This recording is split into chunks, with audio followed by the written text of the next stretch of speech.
BSSS Rhythm.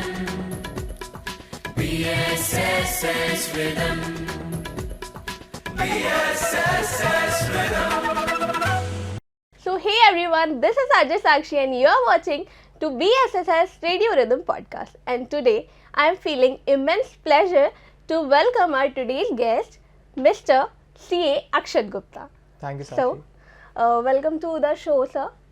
अगर इनके बारे में कहा जाए तो हम सब जानते हैं कि एक जो सीए की जर्नी होती है वो बहुत ही ज़्यादा हार्डवर्क और डेडिकेशन के साथ आगे बढ़ती है और एवरीवन नोज़ कि अगर कोई इंसान सीए कर रहा है तो वो 18 to 20 आवर्स अपने डे के एक ही कोर्स में एक ही रूम में बंद करके इन्वेस्ट कर देता है. बट अगर इनके बारे में कहा जाए तो इन्होंने ऐसा नहीं किया. इन्होंने हर चीज़ में पार्टिसिपेट किया, being an allrounder and achieving the reward of student of the year of 2023-24 under the ICAI. सच में मतलब बहुत ही अलग है, बहुत अच्छा है कि एक जो इंसान 18 to 20 आवर्स अपने सीए के करियर में इन्वेस्ट कर रहा है, उसी के साथ वो सारी एक्टिविटीज़ में पार्टिसिपेट भी कर रहा है. ना सिर्फ इन्होंने पार्टिसिपेट किया पर हर जगह अपनी एक अच्छी सी पहचान और छाप छोड़ी है. तो चलिए जानते हैं इनके बारे में. सो आप तो सीए बन चुके हैं. First of all I would like to congratulate you. Thank you. तो चलिए आज तो आप सीए बन गए हैं, पर अगर हम समय में पीछे चलते हैं तो क्या आप हमें बता सकते हैं कि आपकी जर्नी कहाँ से स्टार्ट हुई थी और आपने कैसे इस पाथ को चुना, आपको क्या इंस्पायर किया कि आपको सीए ही बनना है? एक्चुअली बिगनिंग विथ मेरी स्कूलिंग कैंपियन स्कूल से हुई थी. तो कैंपियन स्कूल में I would say 10th standard तक मैं बहुत शाय और इंट्रोवर्ट बच्चा था. किसी से बात नहीं, टीचर्स का कुछ क्वेश्चन आया तो उस पर रिस्पॉन्स नहीं, हमेशा शाय. बट आफ्टर 10th स्टैंडर्ड मैंने थोड़ा सा डांस में एंटर करा. डांस मेरे को बहुत ज़्यादा अच्छा लगने लगा और फिर वो पैशनेटली मैंने फॉलो करा. बहुत पढ़ाई करी उसके बारे में, क्लासेस इधर उधर गए तो कोरियोग्राफर भी बन गए थे. फिर तो स्कूल इवेंट्स में, अदर फंक्शंस में जज भी बने. फिर इसके बाद फिर मेरी जर्नी जब शुरू हुई सीए की, तो I never wanted to do CA honestly. But एक वो चीज़ थी कि लोगों ने, सबने बोला था कि कॉमर्स है तो सीए सबसे टफ है. तो फिर वो एक चीज़ स्पार्क करा मेरे को कि यार अगर ये कर दिया तो फिर तो बात ही अलग है. तो बस वो एक चैलेंज के तौर पे ले लिया मैंने कि अब तो सीए करके ही दिखाना है. Otherwise I wanted to do MBA. But हाँ, सीए करा. और फिर सीए फाउंडेशन में मैंने कुछ भी नहीं करा था. CA foundation is the first level of CA. फिर उसके बाद इंटरमीडिएट और फाइनल आता है. फाउंडेशन में सिर्फ पढ़ाई करी थी क्योंकि बहुत ज़्यादा प्रेशर था सोसाइटी का कि बहुत टफ़ है. बट इन इंटर मैंने रियलाइज़ करा कि मैं चीज़ें मैनेज कर पा रहा हूँ. ऐसा नहीं है कि मेरे को सिर्फ पढ़ाई ही करनी है, मेरे पास और भी चीज़ों को टाइम मैनेज करना ईजी हो रहा था. तो फिर मैंने को करिकुलर एक्टिविटीज़ में पार्ट लिया एंड देन रुका नहीं फिर मैं कभी. That's so nice of you. और अगर इसी के साथ हम बात करें कि एक शाय होने के बाद आपने अपना एक करियर स्टार्ट किया, तो ठीक है आपने सीए तो किया, वो हम समझ सकते हैं कि एक जो इंसान एकेडमिकली आगे चल रहा है धीरे धीरे वो कर सकता है ये चीज़. बट इसके साथ आप एक इंट्रोवर्ट रहे, तो आपने अपनी सोशल लाइफ कैसे बनाई? सोशल लाइफ मेरे को एज सच ज़्यादा एफर्ट्स नहीं डालने पड़े क्योंकि मेरी हॉबीज़ बन चुकी थे वो. क्योंकि अब मैं इवेंट्स में पार्टिसिपेट कर रहा हूँ, मैं 10 लोगों से रोज़ मिल रहा हूँ, इंटरेक्ट कर रहा हूँ. और सिर्फ डांस नहीं, स्पोर्ट्स में भी मैंने बहुत ज़्यादा पार्टिसिपेट करा है. तो इफ़ आई से कि मैंने 100 कॉम्पिटिशन्स में आज तक पार्ट लिया है तो वो कोई झूठ नहीं होगा. तो वो बाय प्रोडक्ट है उसका कि आप इंटरेक्ट करना सीख जाते हो सबसे.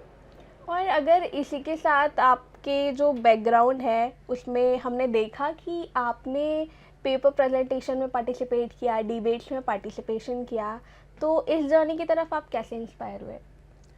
Actually there was a event जो भोपाल के सीए स्टूडेंट्स के लिए होता है, which was student of the year. उसमें अवार्डिंग इस हिसाब से होती है कि जो मैक्सिमम इवेंट्स में पार्ट ले, जो मैक्सिमम इवेंट्स में जीते, he will be awarded as a student of the year. और स्टूडेंट ऑफ द ईयर मैं जीता था 23-24 में. हाउएवर ये मेरा सपना 2 साल पुराना था कि मुझे स्टूडेंट ऑफ द ईयर बनना है एक बार.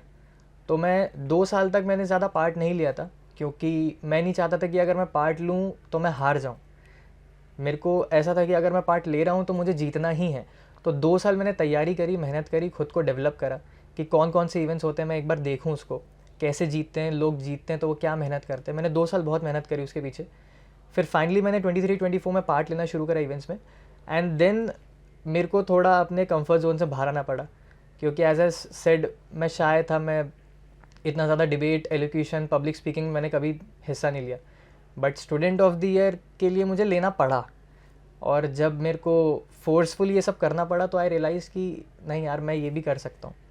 तो that was a turning point फिर मैं इन माई लाइफ। और यू मैंशन राइट नाउ कि आपको डर लगा, so I would like to ask you, एक जो इंसान होता है, एक एस्पिरेंट है, हर किसी के साथ ये चीज़ होती है, चाहे वो सीए में हो, बैंकिंग में हो, कोई गवर्नमेंट एग्ज़ाम है, हर कोई एग्ज़ाम इसीलिए नहीं देना चाहता बिकॉज उसे डर लग रहा है। सो उस डर को हम कैसे मैनेज करें?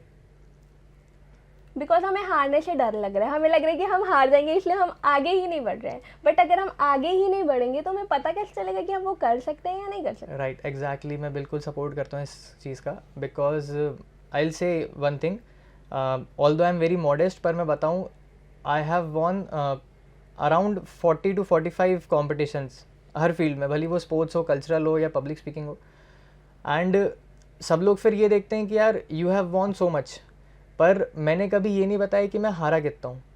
अगर मैं 45 कॉम्पिटिशन्स जीता हूँ तो ओनली बिकॉज मैंने 100 कॉम्पिटिशन से पार्ट लिया हुआ है।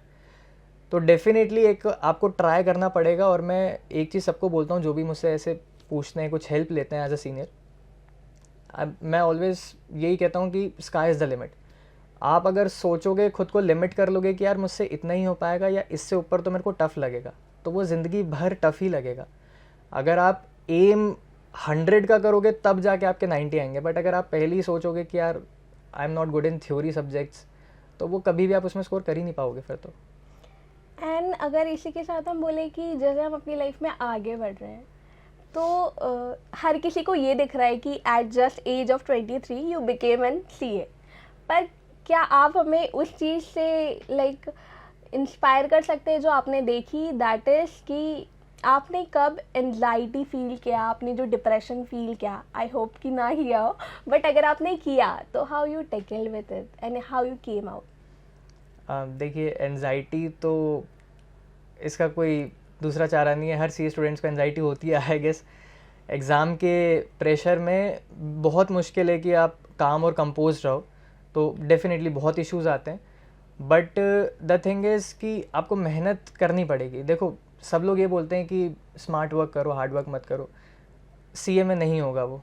स्मार्ट वर्क आप डेफिनेटली करो, आप स्मार्ट वर्क का कोई और ऑप्शन नहीं है, बट वो एक बाय फार अगर अपन लॉन्ग डिस्टेंस पे देखें तो 10% होता है smart work, 90% is a hard work. आप हार्ड वर्क को नहीं तोड़ सकते। अगर मैं अपने सीए फाइनल की जर्नी का बताऊँ तो जो हमारे पीक एग्जामिनेशन डेज होते थे, मंथ्स होते थे, आई एम ट्रूली सेइंग कि मैंने 18 to 20 आवर्स तो पढ़ा ही है। अब मम्मी पापा कहते थे कि यार 2 घंटे सो रहा है, बस 3 घंटे सो रहा है, हेल्थ ख़राब हो जाएगी, सब खराब हो जाएगा, क्या फ़ायदा इसी डिग्री का। नहीं होता ऐसा। आप अगर 1 महीने भी कम सोगे, आई डोंट थिंक बहुत ज़्यादा मेजर इशू आएगा। बट अगर उसको आप इफ़ेक्टिवली पढ़ाई में कन्वर्ट कर पा रहे हो, मैं ये नहीं कह रहा कि बस बैठे रहो और बस कि हमें तो 20 घंटे का टारगेट अचीव करना नहीं, उसको इफ़ेक्टिवली टर्न करो, और अगर वो टर्न हो रहा है तो रिज़ल्ट अच्छा ही है फिर तो। एब्सोल्युटली।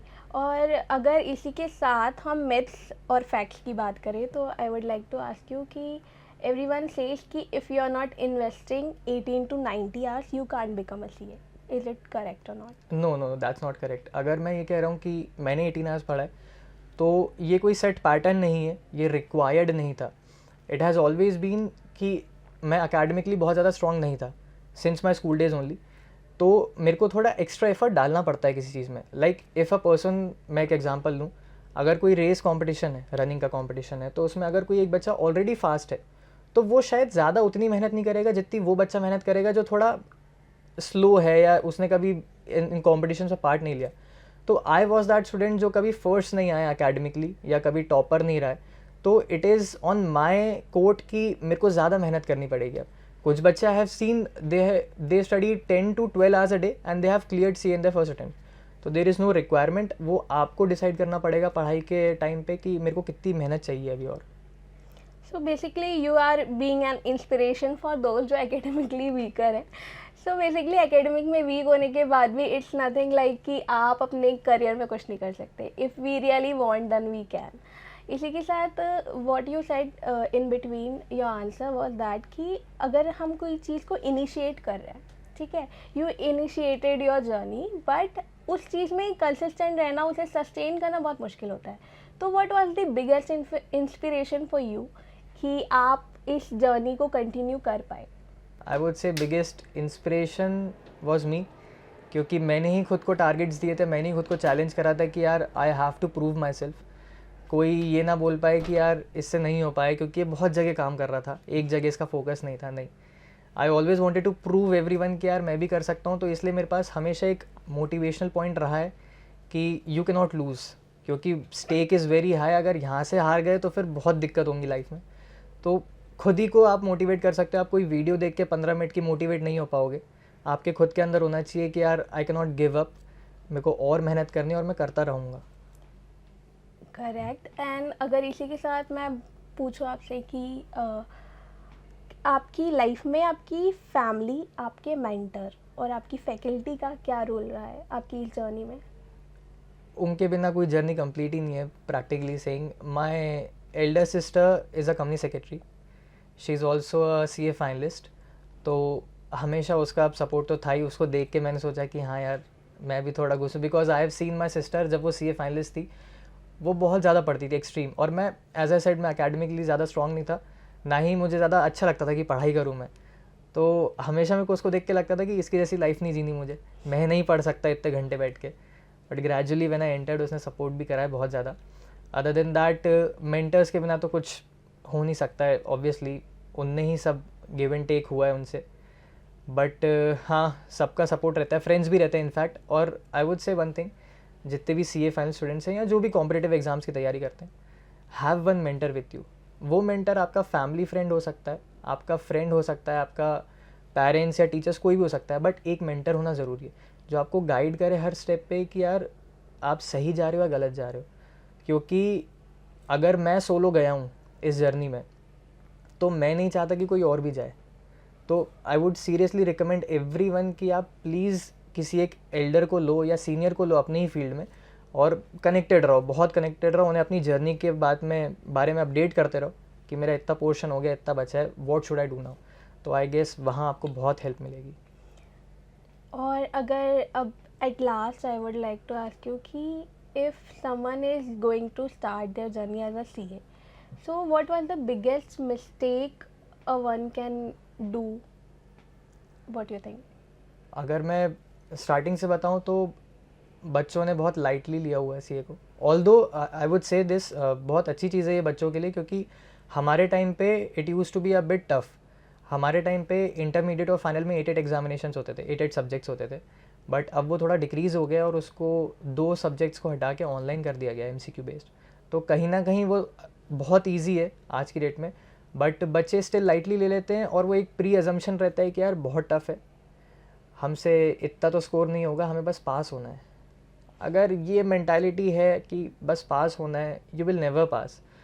लक बाय चांस हो गया तो ठीक है, बट आप बहुत अंडर एस्टिमेट करोगे खुद को तो नहीं होगा. You have to give your time. पर ये कोई ना सोचे कि दुनिया से अलग हट के पढ़ना पड़ेगा, नहीं होता. आप मैनेज कर सकते हो, सब चीज़ मैनेज कर सकते हो, बस डिटरमाइंड रहो अपने गोल को लेके, तो सब हो जाएगा. बिल्कुल. और इसी के साथ आप तो इंस्पिरेशन सेट कर चुके हैं कि हम अपनी सोशल और पर्सनल लाइफ को मैनेज करने के बाद भी एट जस्ट 23 CA बन सकते हैं. Definitely. At last, I would like to say कि what's that one message you would like to give to our viewers? One last message would be as I said, sky is the limit. Do not limit yourself. आपको जितना लगता है अपने बारे में वो बहुत कम है. एक बार ट्राई करके देखो, बिकॉज यू डोंट नो कि जिन फील्ड्स में आपने आज तक ट्राई ही नहीं करा, आप उसमें कितने अच्छे हो या कितने बुरे हो. एक बार अपना 100% दो एंड देन सी क्या होता है. That's a very beautiful message from your side. So this was up for today's podcast. This was RJ Sakshi signing off from BSSS Radio Rhythm Podcast. BSSS Rhythm.